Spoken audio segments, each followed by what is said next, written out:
সভাপতি আজি এমহীয়া প্ৰস্তুতিৰ লেখা সুজান্তভাৱে দুদিনীয়া কাৰ্যসূচীৰে ৫ আৰু ৬ ডিচেম্বৰ তাৰিখে জাগিৰোডৰ জাগিভকত গাঁৱত অনুষ্ঠিত হ'ব মৰিগাঁও জিলা ছাত্ৰ সন্থাৰ ২৫তম অধিৱেশন।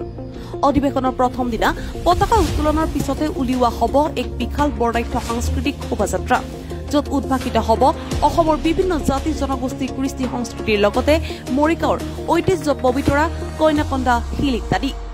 শোভাযাত্ৰাত উপস্থিত থাকিব সদৌ অসম ছাত্ৰ সন্থাৰ সভাপতি উৎপল শৰ্মাৰ লগতে অভিনেতা অৰুণ হাজৰিকা, অভিনেত্ৰী কুইন শিৱম আৰু বৈভৱী গোস্বামী।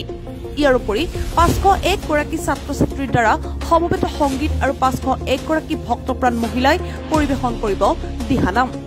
দ্বিতীয় দিনা ছাত্ৰ ছাত্ৰীসকল উপকৃত হোৱাকৈ অধিৱেশনস্থলীত আয়োজন কৰা হৈছে ডাউনটাউন ইউনিভাৰ্চিটিৰ এগৰাকী বিশেষজ্ঞৰ দ্বাৰা কেৰিয়াৰ গাইড অনুষ্ঠানৰ। ইয়াৰ পিছতে অনুষ্ঠিত হ'ব মুকলি সভা। মুকলি সভাত মুখ্য অতিথি হিচাপে উপস্থিত থাকিব আছুৰ মুখ্য উপদেষ্টা ডক্টৰ সমুজ্জ্বল কুমাৰ ভট্টাচাৰ্য, সভাপতি উৎপল নাথ, ভাৰপ্ৰাপ্ত সাধাৰণ সম্পাদক সৰ্জুন হাঞ্চেৰ লগতে বিভিন্ন জাতীয় সংগঠনৰ নেতৃত্ব।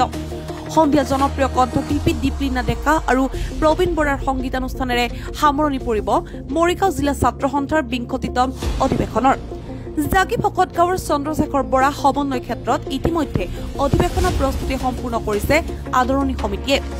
অধিৱেশনৰ সকলো কাৰ্যসূচীত অসমবাসী ৰাইজৰ সহায় সহযোগিতা, দিহা পৰামৰ্শ আৰু উপস্থিতি আন্তৰিকতাৰে কামনা কৰিছে সকলোৱে।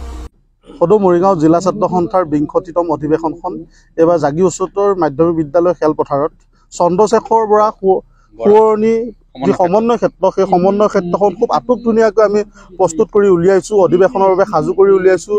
আমাৰ ইয়াতে আমাৰ সদৌ অসম ছাত্ৰ সন্থাৰ মূল বিষয়ববীয়াসকল আহিব, তেওঁলোকক আদৰিবলৈ আমাৰ গাঁৱৰ জীয়ৰী বোৱাৰী, আমাৰ জ্যেষ্ঠ বয়োজ্যেষ্ঠসকল আমাৰ ওলাই আহিছে, তেওঁলোকক কেনেকৈ স্বাগতম জনাব তাক লৈ কিছু পৰিকল্পনা কৰিছে। আমি খুব সুন্দৰভাৱে আমি শ্বহীদ বেদী, পতাকা বেদীকে আদি কৰি খুব সুন্দৰভাৱে আমি এটা অতিথিশালা ব্যৱস্থা কৰিছোঁ। গ্ৰাম্য চহা জীৱনৰ এখন ঘৰৰ প্ৰতিচ্ছবি আমি উঠি অহা প্ৰজন্মক আমি চিনাকি কৰাই দিয়াৰ মানসেৰে আমি চিন্তা চৰ্চা কৰি আগবাঢ়িছোঁ। কাম প্ৰায় সম্পূৰ্ণ হৈছে। অহাকাইলৈ আমি সম্পূৰ্ণ অনুষ্ঠানটো খুব ভালদৰে পৰিচালনা কৰিব পৰাকৈ আমি প্ৰস্তুতি চলাই আছোঁ। প্ৰস্তুতি প্ৰায় সম্পূৰ্ণ হৈছে। সম্পূৰ্ণ হোৱাৰ দিশত আমি সমূহ ৰাইজৰ উপস্থিতি আমি একান্তভাৱে কামনা কৰিছোঁ, সহায় সহযোগিতা কামনা কৰিছোঁ।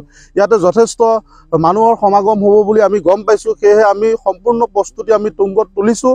আৰু এটা কথা জনাবলৈ পাই সুখী হৈছোঁ যে অসমৰ আমাৰ জাতীয় অনুষ্ঠান বা জাতীয় সংগঠনৰ লগত জড়িত বিশেষ ব্যক্তিসকলক আমি ইয়াত নিমন্ত্ৰণ জনাইছোঁ।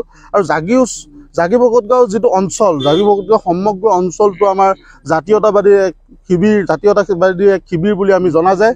আমাৰ ইয়াত ভাষা শ্বহীদ সূৰ্য বৰাকে আদি কৰি আমাৰ বিভিন্ন সমল আছে। আমি তেওঁলোকক আদৰ্শ হিচাপে আগবাঢ়ি আমাৰ জাগিভকত গাঁও অঞ্চলৰ যাতে গুণ গৰিমা অটুট ৰাখিব পাৰোঁ, তেনে ধৰণৰ পৰিকল্পনাৰে আমি আগবাঢ়ি আছোঁ। জাগিৰোডৰ পৰা দীপক কলিতাৰ ৰিপৰ্ট, নিউজ ফ্ৰণ্ট 24।